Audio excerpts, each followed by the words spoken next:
A partir de este momento, la Sociedad Argentina de Escritores y Radio Cultura presentan Confines del Conocimiento. Un programa creado y conducido por el doctor Antonio Las Heras. Buenas noches. Esta noche el doctor Antonio Las Heras está ausente y por ello conversaremos con nuestros invitados, que es el escritor Carlos Penelas y el doctor Claudio Goncalves. ¿Quién les habla? Viviana del Río. Realmente el tema que vamos a desarrollar hace el título del programa, que es Confines del Conocimiento, porque con Carlos Penelas, quien es un experto en el tema, vamos a adentrarnos en un tema que mantiene en vigencia y que tiene gran debate: la vida y obra de Cristóbal Colón. Saludamos a Penelas y le preguntamos por la nacionalidad de Cristóbal Colón, un tema que tiene en debate a dos países. Así es. Bueno, buenas noches, gracias Viviana por la introducción. El tema es el siguiente, porque claro, hay mucha gente que viene con una idea que se ha dado acá en la Argentina, sobre todo en la escuela primaria y una serie de cosas, de un origen determinado de Colón. El tema es que, en mi caso, yo soy hijo de gallegos, y en Galicia la historia es diferente. Eso yo lo compruebo en uno de mis primeros viajes a Galicia, allá por los años 90, donde no me acuerdo por qué, hablando con algunos amigos, empiezan a hablar de que Cristóbal Colón era gallego. Era un tema que yo ya lo tenía olvidado, digamos, se había hablado en casa, se habían comentado, y a partir de ahí comencé, vos sabés perfectamente que lo mío fundamentalmente es la poesía y la crítica literaria, pero me empecé a interesar por esto de Cristóbal Colón. Yo ya había leído los diarios de él, ¿no? El diario de navegación. Por supuesto volví a leer los diarios de navegación. Voy a dar 2 o 3 hechos claves como para discutir. Él no hablaba italiano. Alguien me dirá, no existía el italiano. Es verdad, no hablaba genovés. En el diario está escrito en castellano, no está escrito en genovés ni en italiano. El italiano no existía. Hay cerca de 40 palabras en gallego dentro de ese diario. Todos los puntos que él descubre en América, que para él eran las Indias, eran los lugares que él conoció en la infancia, supuestamente de Pontevedra. Esos eran los lugares que él había estado, ve eso. Y otro tema más, después hay muchas otras cosas, ¿no? Otro tema más es que la nave no se llamaba Santa María, sino que se llamaba La Gallega. Luego le cambian el nombre, pero inicialmente es La Gallega. Es decir, creo que son muchas casualidades como para por lo menos pensar o discutir ese origen, ¿no?, de Cristóbal Colón. Ajá.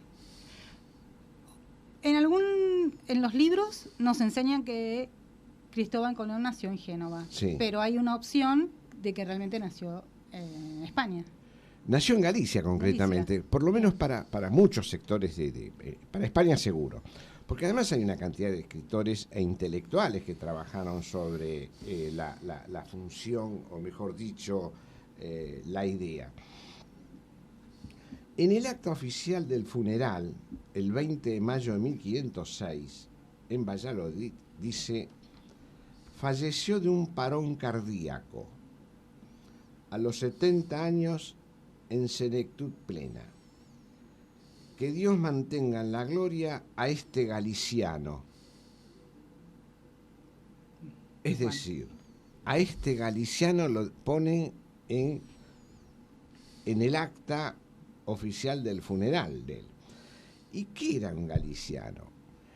Un galiciano era alguien que tenía que ver, sí, con Galicia, pero además el galiciano era alguien que no hablaba bien el castellano, o el comienzo del castellano. ¿Por qué?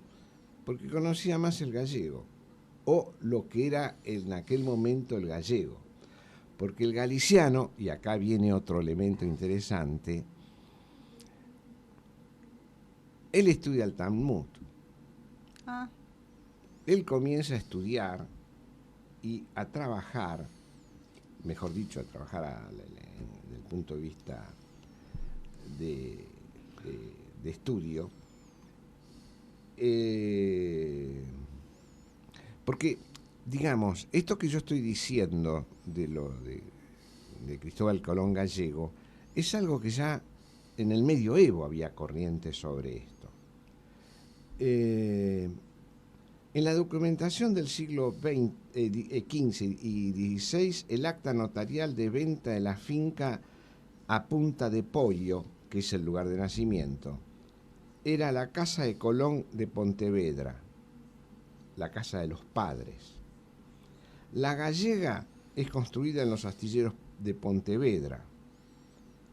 Luego el sobrenombre es Nao Santa María, pero el primer nombre es la gallega. Es decir, hay una serie de elementos.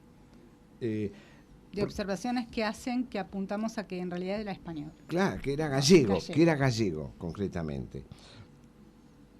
Él estudió en la sinagoga de Pontevedra.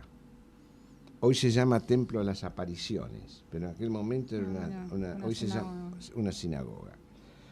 Ciencias y astrología. Estudió la Torá y las leyes normativas del Talmud. El ladino, que era la lengua materna de él. O sea, el ladino es 85% de castellano y el 15% de hebreo. Y el galiciano, vuelvo a reiterar con esto, era aquel que no hablaba bien el castellano. Y no hablaba bien el castellano por esta cuestión, porque hablaba el ladino. ¿No? O sea que su vocabulario es claro, no era ni en uno del otro, hablaba. Claro, yo creo que toda esta mitología y todos estos mitos a través de Cristóbal Colón, porque es curioso, publiqué no hace mucho un artículo un poco con un título Cristóbal Colón, mi paisano. Ese artículo se publicó aquí en varios lugares, pero se publicó en varios lugares de Galicia. Después se expandió y curiosamente me escribe un investigador en serio, porque yo el artículo mío es un artículo de 3 páginas. Él se entusiasma por ciertas cosas que digo ahí, que son las más o menos las que estoy señalando acá en síntesis, porque este hombre es un hombre de 70 y pico de años, que vivió en Alemania y que estuvo durante 40 años estudiando lo de Cristóbal Colón. Ahora saca un segundo tomo sobre. Él escribe en alemán. Si bien es gallego, se formó en Alemania. Y entonces saca ahora un tomo sobre lo de Cristóbal Colón. Entonces me escribe y me dice que quiere incluirme en la bibliografía. Le digo, mire, yo soy poeta, no soy historiador ni soy investigador. En última instancia, lo que yo he escrito acá es de lecturas que he tenido de investigadores. Bueno, entonces tuvo una repercusión muy grande, pero allá es prácticamente en Galicia, porque claro, tenemos que pensar que los grandes escritores gallegos del siglo XVIII, XIX, XX, no ponen en duda la nacionalidad de él. Hay artículos de Menéndez Pidal, etcétera, que también señalan sobre esto. Yo creo, y esto es lo que le digo a él y que conversamos a través de correo, creo que la parte... Acá hay 2 elementos. Por un lado, la historia negra que se creyó, la leyenda negra que se formó en torno a la conquista de España, que se dio a través de los ingleses y los portugueses. Si vamos al caso, yo creo que las invasiones o las conquistas de Inglaterra y de Portugal eran mucho más violentas que las españolas. Pero ellos crean eso. Y la otra cosa es que a mi criterio Colón venía de origen judío.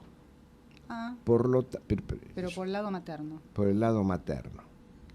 Y por eso, de pronto, no se termina de ver. Curiosamente, cuando él parte para América, o mejor dicho, para las Indias, ese es último día que tenía posible de salir los judíos de España. Es casualidad, a lo mejor es casualidad, pero digo, hay una suma de casualidades. Una suma de observaciones que hace que, claro, entonces, que nos apunte a otro lado. Exacto, y eso es lo que uno va viendo, y eso es lo que va... Porque es interesante, yo estoy dando una visión de esto, pero hay gente que, volvemos a lo mismo, ha estudiado mucho más profundamente que yo. Yo soy, insisto, un escritor, un poeta que se interesó mucho por el tema. Investigado. Sí, que ha investigado, y ha leído, etcétera, pero no soy un investigador como este hombre que se dedicó 40 años a trabajar sobre esto. Hay textos sobre el origen. Y la otra cosa es porque, en realidad, el apellido, teóricamente también, era Collión. Ahora, Collión en gallego es testículo.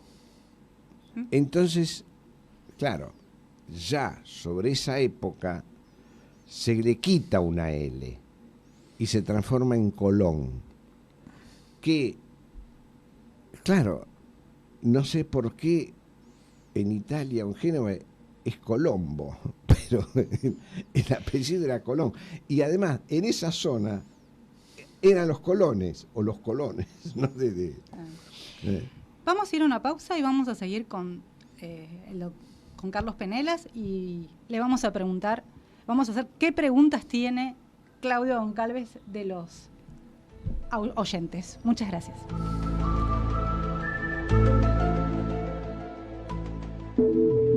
Atrévete a vivir en plenitud. El nuevo libro del doctor Antonio Las Heras, a la venta por Mercado Libre y también en librerías Cúspide.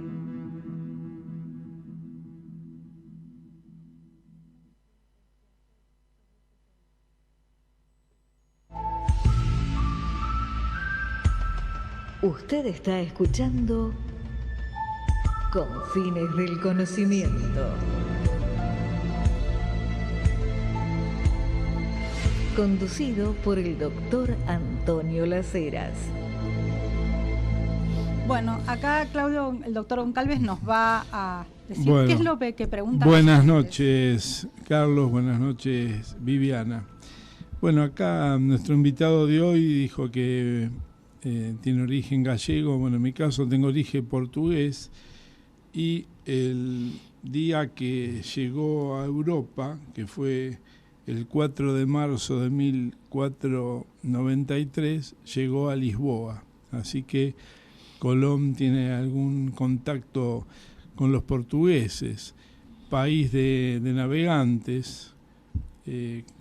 Cualquiera que va a Portugal, en este sentido, visita Belém, donde está la tumba de Vasco da Gama, el descubridor de la India. Y también tenemos el recordado Magallanes, o sea que en este programa, Los Confines del Conocimiento, bueno, los navegantes verdaderamente fueron a los confines de lo que era el mundo que se estaba descubriendo.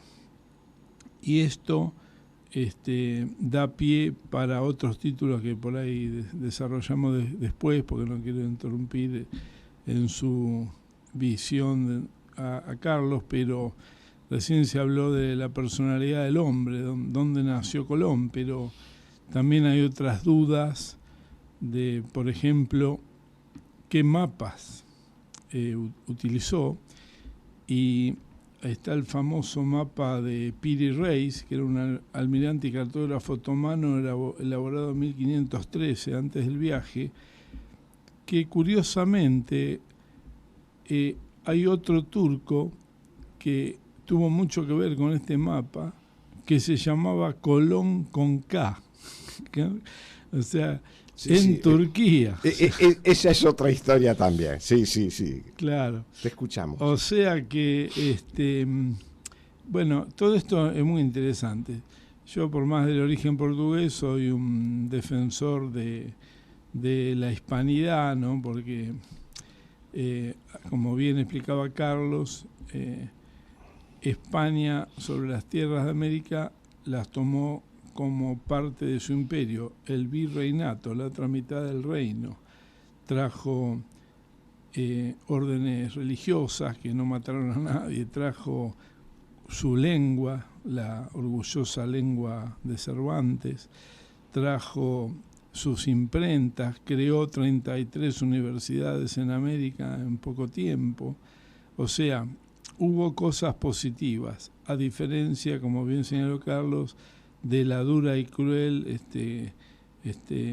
colonización, no me gusta el término colonización, o sea, así sometimiento que infringió Inglaterra, Francia, Holanda y también Portugal, ¿no? Entonces, bueno, acá se abre un montón de interrogantes, pero bueno, dejo que Carlos siga con su visión. El libro La trama Colón de Antonio Las Heras, publicado en Madrid, Las Heras señala que las velas de las 3 calaveras de Colón llevaban la cruz templaria, como un homenaje a que Colón utilizó mapas de la orden templaria que habría venido a este continente, allá por el siglo XII. ¿Qué nos puede decir sobre esto, Carlos? Yo no puedo agregar mucho más. Mi visión es a ver, hay una cantidad de cosas o de situaciones oscuras o no conocidas. Primero porque pasó mucho tiempo, después no había mucha documentación. Yo creo que cierta documentación, además hubo documentación que se perdió también. Lo de la Cruz de los Templarios, sí puede ser, yo no sé hasta dónde fue una idea de él, eso de la cruz. La verdad que no sé, a lo mejor ya era algo que estaba previsto y se arma, porque, digamos, es verdad recién lo que estábamos comentando, había mapas, incluso mapas de ojo, hay la otra teoría que era portugués, porque se decía que tenía ademanes portugués, hay cartas de la época, pero decir que tenía ademanes o muestras portugueses podía ser gallego, porque también está muy vinculado una cosa. Claro, entonces, sí. Yo no creo que fuera portugués, yo creo que era gallego, pero no es por un tema de capricho, de nacionalismo, sí, ni mucho menos. Son por los elementos. Después había también ciertos códices medievales de 1440 y pico, esos que dicen del origen de Colón también en Galicia, etcétera, etcétera. Lo de las carabelas no puedo opinar mucho más, porque si bien conozco el tema, yo no sé, insisto, si fue él el que se le ocurrió poner eso o si había una tendencia, porque también, si mal no recuerdo, había ciertas naves que tenían esa cruz en el velamen. Claro. Y yo creo que es bueno aclarar un punto, que es que cuando los que critican el descubrimiento dicen no es ningún descubrimiento porque acá había una cultura precolombina, ¿quién descubrió aquí? Bueno, pero convengamos que nosotros en los estudios recibimos la visión eurocentrista. Y de acuerdo a esta visión, ¿no?, que en este caso surge de España, el Consejo de Indias, bueno, se dice que Eric el Rojo, un vikingo, llegó a Terranova, en Canadá, alrededor de los años 1000. Bueno, lo cual será cierto, pero ¿cómo llegó?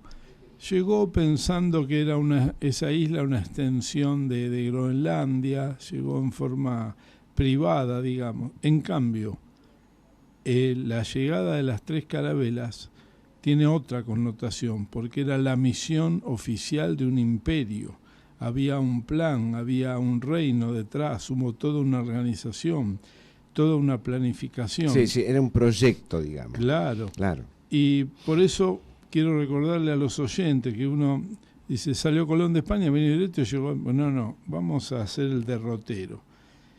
Colón sale con las carabelas del puerto de Palos el 3 de agosto de 1492 y llega a las Islas Canarias como primera estación de este viaje para reabastecerse, para llenar de alimento, agua y demás sus carabelas, y recién de ahí parte el 15 de septiembre, siguiendo todo un plan trazado que es la zona septentrional del Océano Atlántico, que para los marinos recibe el nombre de Mar de Sargazos, aunque esté dentro del océano, ellos lo denominan así, y esto exactamente queda entre los meridianos 70 y 40, entre los paralelos 26 y 35. Finalmente se duda, otra duda más, ¿dónde llega? Está la versión que llega a las Islas Bahamas, lo cual está confirmado, pero ¿a cuál de las islas? ¿A la que él denominó San Salvador o la que se denomina actualmente Cayo Samaná? Bueno, ahí queda la duda, pero era las Islas Bahamas. Sigue, el 27 de octubre recalan lo que hoy es Cuba, y finalmente el 5 de diciembre en la isla La Española, que la isla La Española hoy está una parte con el país Haití y la otra parte con República Dominicana. Y bueno, ahí es donde se establece. Pero tienen que dar la noticia nueva al reino. Tal es así, con la ansiedad, que regresan rápidamente. El 17 de febrero ya sale la nave más grande, la Santa María, y para en las Azores, que son islas que le pertenecen a Portugal. O sea que si las Azores pertenecen a Europa, la noticia llegó a las Azores primero. Después llega a Lisboa y un mes después la corte en ese momento lo recibió en la ciudad de Barcelona, ¿no? Así que todo esto estuvo muy planeado, aunque tuvo muchas dificultades porque no había GPS, no había radar, no había teléfono, estaba la astrolabia, estaba la tecnología de la época, se llegaban por las estrellas, bueno.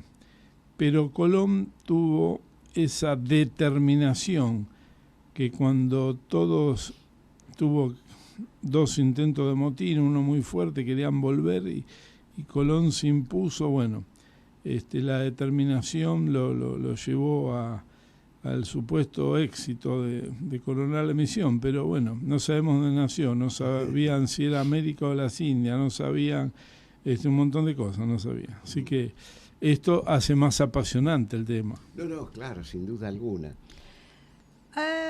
Penelas, ¿quiénes más habrían llegado a este continente antes que Colón? Algunos arqueólogos afirman que entre las ropas que se utilizaban los incas había sedas chinas.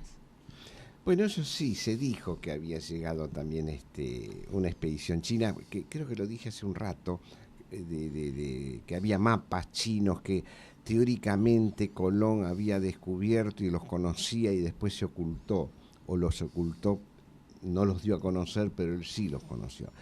Sí, es probable que, porque los navegantes llegaban, el claro. Tema, y es muy bien lo que se acaba de decir aquí, es el proyecto que se hizo. Porque yo creo que sí que hubo gente que llegó, el caso de Eric el Rojo, etcétera, pero llegaron por azar, por destino, porque el mar los llevó a un lado determinado, pero no iban con un sentido, digamos, claro para decirlo fácil, de una conquista, de un descubrimiento o de generar otro tipo de actividad comercial, cultural, lo que querramos llamar. Y acá sí, son los reyes católicos los que imponen una visión determinada. Entonces, yo no tengo dudas, puede ser que hayan llegado, sin duda alguna. Yo voy a aportar un dato ahí. Primero quiero decir que mi bisabuelo fue navegante y decía que él quería ir para el norte y no había viento, se quedaba ahí parado un tiempo. Y quería ir para el norte y los vientos iban para el sur. Y así estaba en la lucha, o sea, no era fácil navegar. No. Más en el medio del Océano Atlántico con esos barquitos insignificantes. Perdón. Cuando estuve en Pontevedra, en una oportunidad, eso era cuestión de 8 o 9 años atrás, estuve varias veces, pero en ese momento habían hecho la reconstrucción de la Pinta, ahí en Pontevedra. Y dice, ¿por qué no vamos a verla? Me lleva un amigo, ¿no? Porque cuando subí a la nave, yo no podía creer dónde estaba. Si bien era más chica que la Santa María, era un bote grande eso. No se podía creer. Entonces, claro, yo digo, pero son las mismas dimensiones. Pregunté de curiosidad, porque, perdón la interrupción, no. Pero esto que acabas de decir, lo viví porque estuve ahí. Y digo, ¿y dónde estaba esta gente? ¿Cómo navegaba esta gente? Sí, y bueno, no sé si saben que en Santo Domingo, que es donde se fundó la primera ciudad en América, hubo una licitación internacional para hacer un monumento a Colón ahí, otro más. Y hubo varios proyectos, y un proyecto que fue finalista pero no terminó. Después lo tomó Disney de otra forma, porque era ir en barco, había 3 barcos para llegar a las 3 calaveras, por un lago hasta descender en lo que era el monumento, que es un monumento extraordinario que va a Santo Domingo, tiene que verlo, ¿no? Bueno, pero yo quería decir lo de los chinos. El almirante Gavin Menzies escribió un libro, almirante de la Royal Navy, que se llama 1421, el año en que China descubrió el mundo. Este libro está totalmente documentado en todas partes del mundo, que él fue con su submarino y fue haciendo este libro. Y bueno, lo divido en 2 partes. La primera parte, que es cierto que China tuvo las expediciones del almirante G, pero creo que vamos a un corte, ¿no? Vamos a un corte. Por favor, gracias.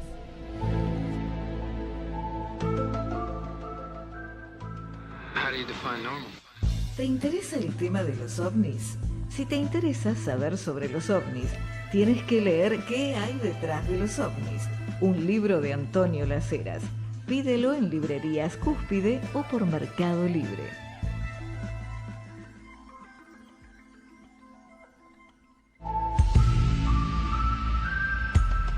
Usted está escuchando Confines del Conocimiento.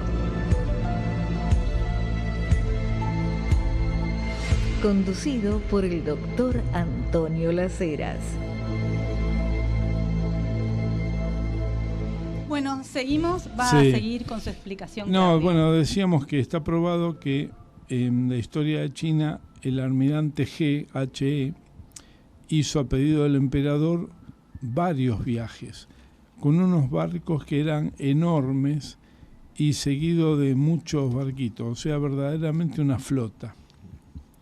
Y esto llegó al África, hay un montón de pruebas, monumentos, documentos, bueno, llegó a varios lugares en varias de todas estas expediciones.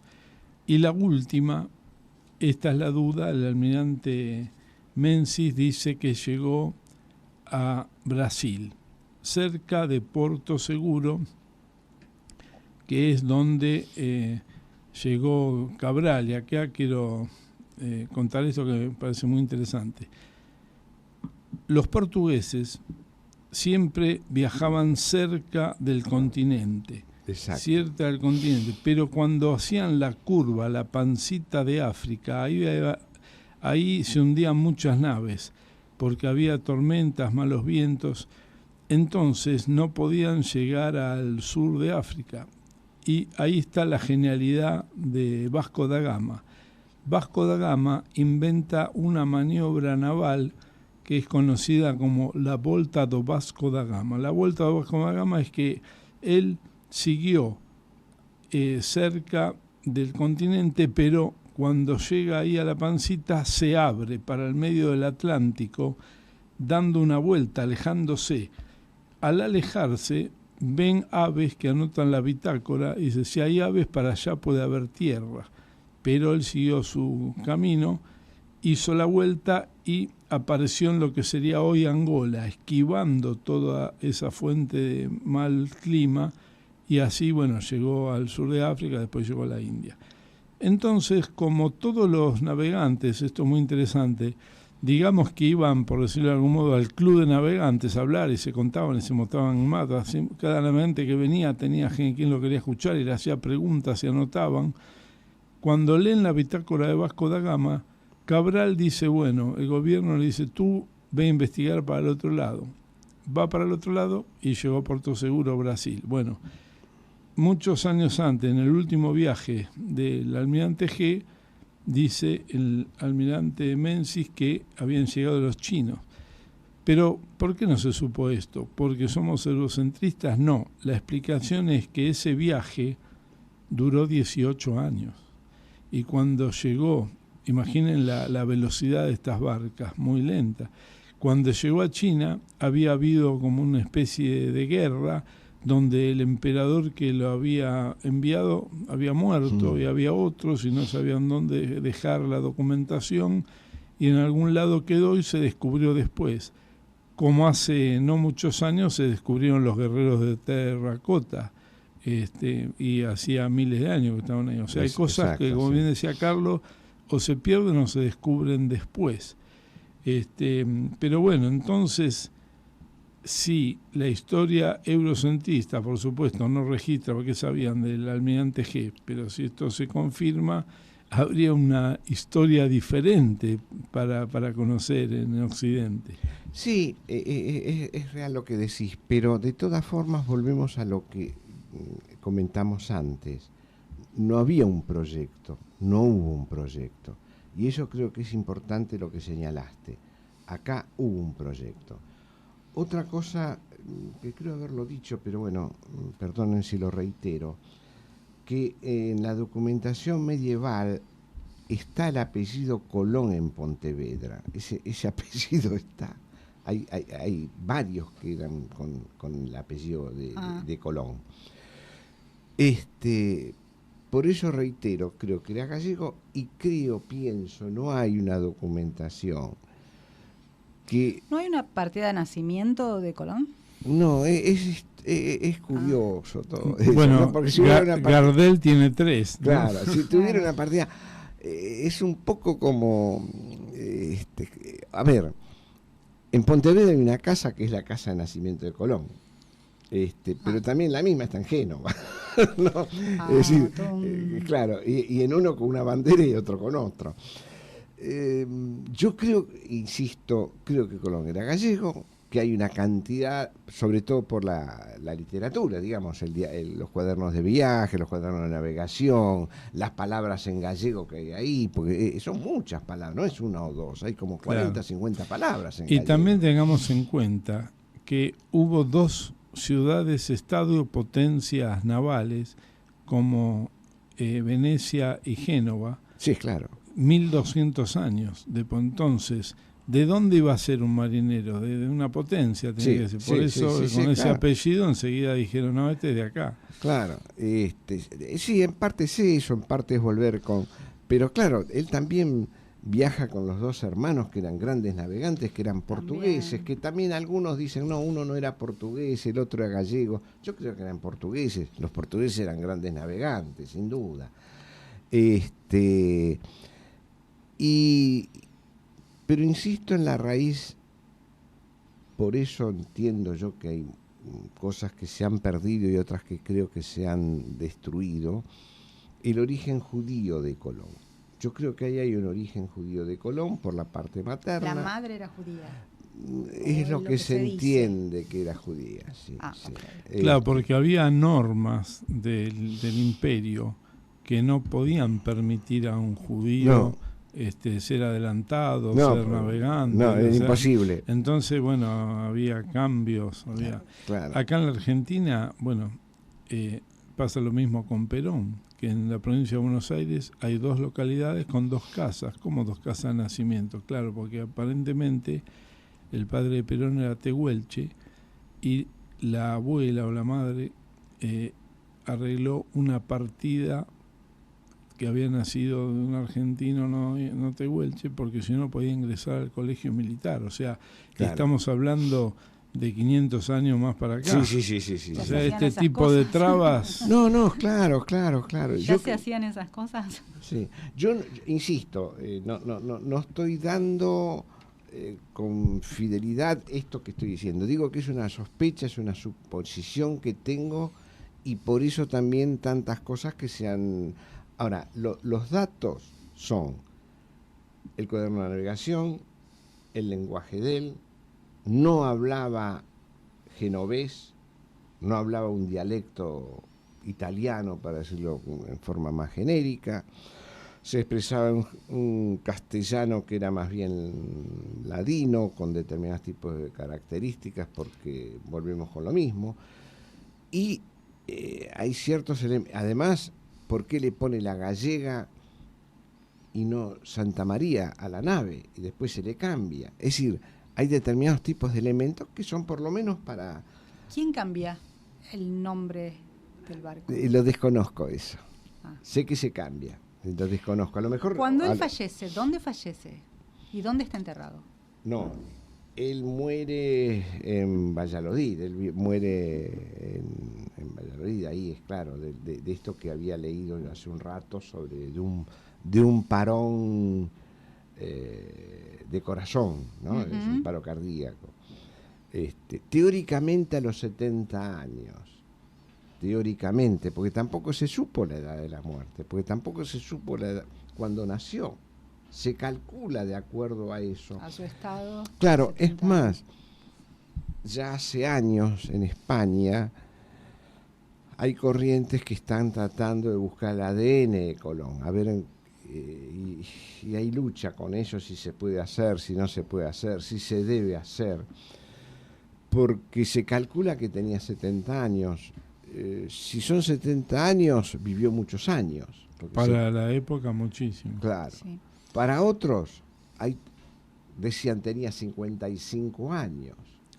Y un hijo de Colón dedicó mucho tiempo de su vida a reivindicar la figura de su padre, porque había terminado mal. Estuvo preso, sin favores de la corte, la pasó mal al final de sus días. Sí, claro. No, la verdad que la vida de Colón es apasionante por todos los claroscuros que tiene. Y tuvo 5 viajes en esa época. No se puede Hay creer. Gente que en esta época no hizo 5 viajes. Sí. O hace uno a Lanús. No. No, pero claro, es sumamente interesante eso. Bueno, por eso también un cierto humor que generó a través de Colón, a veces grosero, otras veces no, pero realmente es una de las personas en la historia que da, insisto, la correspondencia que estuve manteniendo estos últimos días, hace 2 semanas, con este investigador gallego, pero que se formó en Alemania.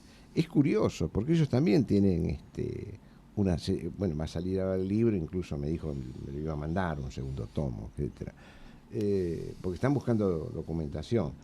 Reitero, yo soy escritor, soy poeta, me he animado a leer bastante sobre Cristóbal Colón, pero no soy un investigador, no soy un historiador. Claro. Los otros días, con el tema de los 42 años de Malvinas, ¿no? Indirectamente se estaba hablando del tema que una flota solamente de logística, una flota grande como la que vino, solamente logística, alimentos, indumentaria, armamento, necesita como rápido 15 días para partir. Entonces no dan los números de cuándo partió, porque eso afirma la teoría que ya sabían que iba a ocurrir el 2 de abril, porque está el tema de la trampa de Malvinas, bueno, un tema para otro programa. Pero esto de la logística, si actualmente en el siglo XXI necesitamos 15 días para que salga una flota que está todo preparado en los depósitos, imagínense la planificación para las 3 carabelas. Inclusive lo más difícil, la tripulación, porque nadie quería ir, tenían miedo. Sí, claro. O sea, en una época... Perdón, muchos no eran navegantes. Claro, la época no eran navegantes. Del terraplanismo, la gente pensaba que estaban los monstruos. Sí, claro. Sí. Bueno, había presos que pusieron ahí, o convictos también, y gente que además se fue haciendo en la mar. Lo fue aprendiendo arriba del barco. Claro, había gente que no eran navegantes, había pocos, bueno, por supuesto, Colón, Pinzón, etcétera, pero después algún lugarteniente. Pero después había gente que no eran navegantes. Vuelvo a la obra de Antonio Las Heras titulada La trama Colón. Allá el autor señala que es el descubrimiento oficial, destacó esto, oficial, del Nuevo Mundo se hizo porque tanto los reyes de España como Portugal y Francia llegaron a un momento que temieron que algún aventurero plantara su bandera y reclamara estas tierras como propias. Según Las Heras, por aquellos tiempos eran numerosos los marinos avanzados que tenían su mapa secreto para llegar hasta aquí. ¿Hay algo?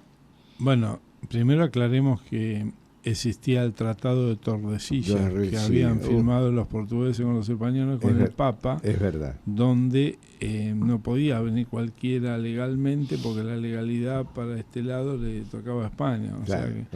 Pero bueno, siempre estuvieron los piratas. Hoy en el siglo XXI hay piratas en el Cuerno de África. Claro. Bien, vamos a una pausa. Porque me quedé sin pregunta.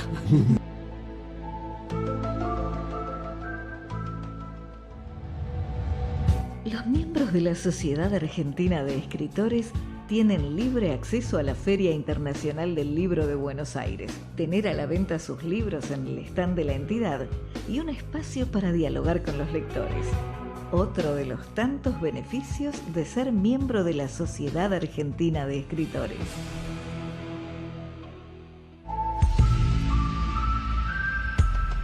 Usted está escuchando Confines del Conocimiento. Conducido por el doctor Antonio Las Heras.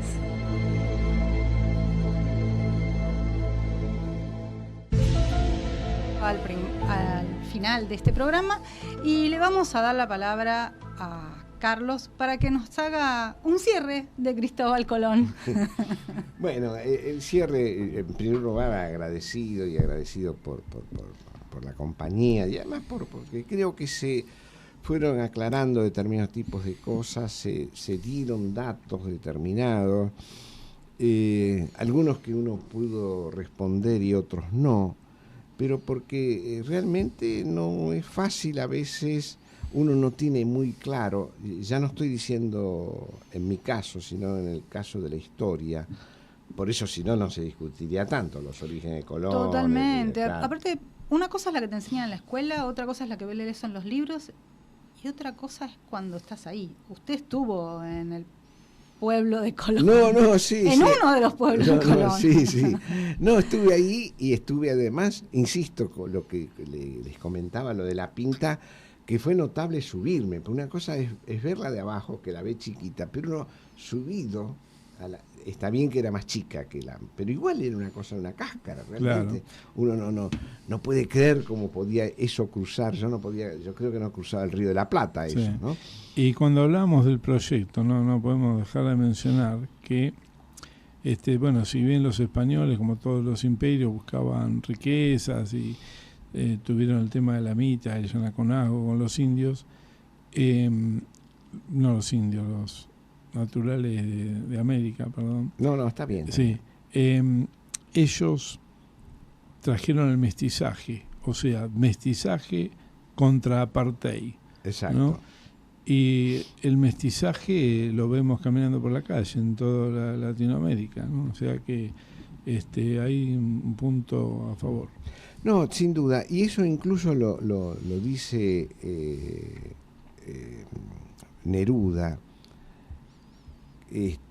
porque se habla de la cruz, de la espada, etc. Trajeron una lengua, trajeron una cultura y trajeron, y habla alguien que no es creyente, una religión que fue muy importante también, porque se unificó a través de la religión, a través de la lengua, a través de una educación y de una cultura, un mundo que les cambió por completo. Por eso en algún punto también, muchos años después, ¿qué hace Alberdi? Por supuesto Sarmiento y Alberdi. Traigamos la inmigración, porque en la inmigración está Europa, y en Europa está aquí una forma de empezar a ver lo que es la democracia y la conciencia cívica, salvando las diferencias. En aquel entonces lo que se había hecho también es eso. Claro, y es innegable, 500 años después, la herencia cultural, la religión, el idioma, las leyes, sí, claro. Y muy cultura, o sea, vino la cristiandad. Exacto, y entonces todo bueno, yo soy hijo de españoles y no quiero, pero en realidad la conquista española, la leyenda negra la crean los ingleses, en parte los holandeses también, que fueron mucho más crueles. Es decir, España, con sus equivocaciones o lo que fuera, trajo esto que estamos comentando, trajo una cultura, una forma de vida y además un aprendizaje, porque también trajo un aprendizaje de lo que era la construcción, la educación, la literatura. Sí, había, en esa época los frailes, que le llamaban, enseñaban a la gente, sí, y les daban una cultura, una religión, una creencia. Sí. Les enseñaban a no solo a hablar, sino a convivir entre ellos, casi sin violencia. No. Entonces, digamos, lo de Colón, creo que la simbología en última instancia creo que también está un poco en esto que estamos redondeando, ¿no? Él llega a las Indias, por eso de pronto uno dice los indios. No, bueno, es la cosa que quedó de una ¿Cuál historia. es el punto, cuando llega a América, en qué punto llega? O sea, ¿en qué parte de América llega él? Y las Bahamas. Las Bahamas, claro. Por eso en esas Islas Bahamas, y después más adelante, los puntos que va poniendo son puntos de Pontevedra del lugar de él. Pero ¿cómo los va a bautizar? Eso es curioso. Son los mismos nombres. Y hoy las Islas Bahamas hablan en inglés. Sí, bueno. La mayoría de la población es negra. Es negra, sí, claro. Sí, es otra etnia. Sí, y esto que se habla de colonización, ya había habido, el mundo ya había visto la helenificación de Alejandro Magno, que iba conquistando, pero los griegos iban mestizando con las personas ilustradas de la corte que iban conquistando. O sea, Alejandro Magno decía, ustedes por ser griegos se creen que son mejores que ellos, que tienen una cultura más antigua. Bueno, algo de eso pasó también. Sí, yo creo que hay ciertas conquistas. Roma, hoy en día las grandes vías de Europa, todas fue por las vías romanas. Esto es impresionante. Tuvieron, por supuesto, todo tipo de conquista, pero Roma era un imperio, Roma era el centro del mundo. Y sí, por mucho tiempo. Claro, lo sigue lo siendo mismo que el hoy. Imperio Otomano. Claro, también. Pero copó gran parte Exacto, del mundo. Exacto, sí. Piri Reis era, digamos, el navegante más importante de Suleimán, que en realidad es el hombre que desde Turquía había avanzado a la conquista de muchos países.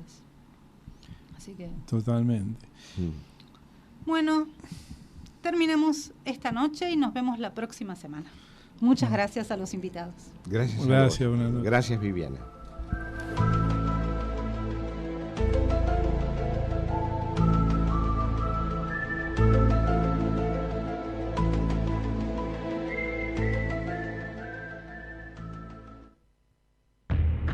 Para conocer realmente qué es, cómo funciona y cuál es la verdadera historia de la masonería, tienes que leer Masonería en la Argentina, Enigma, Secreto y Política.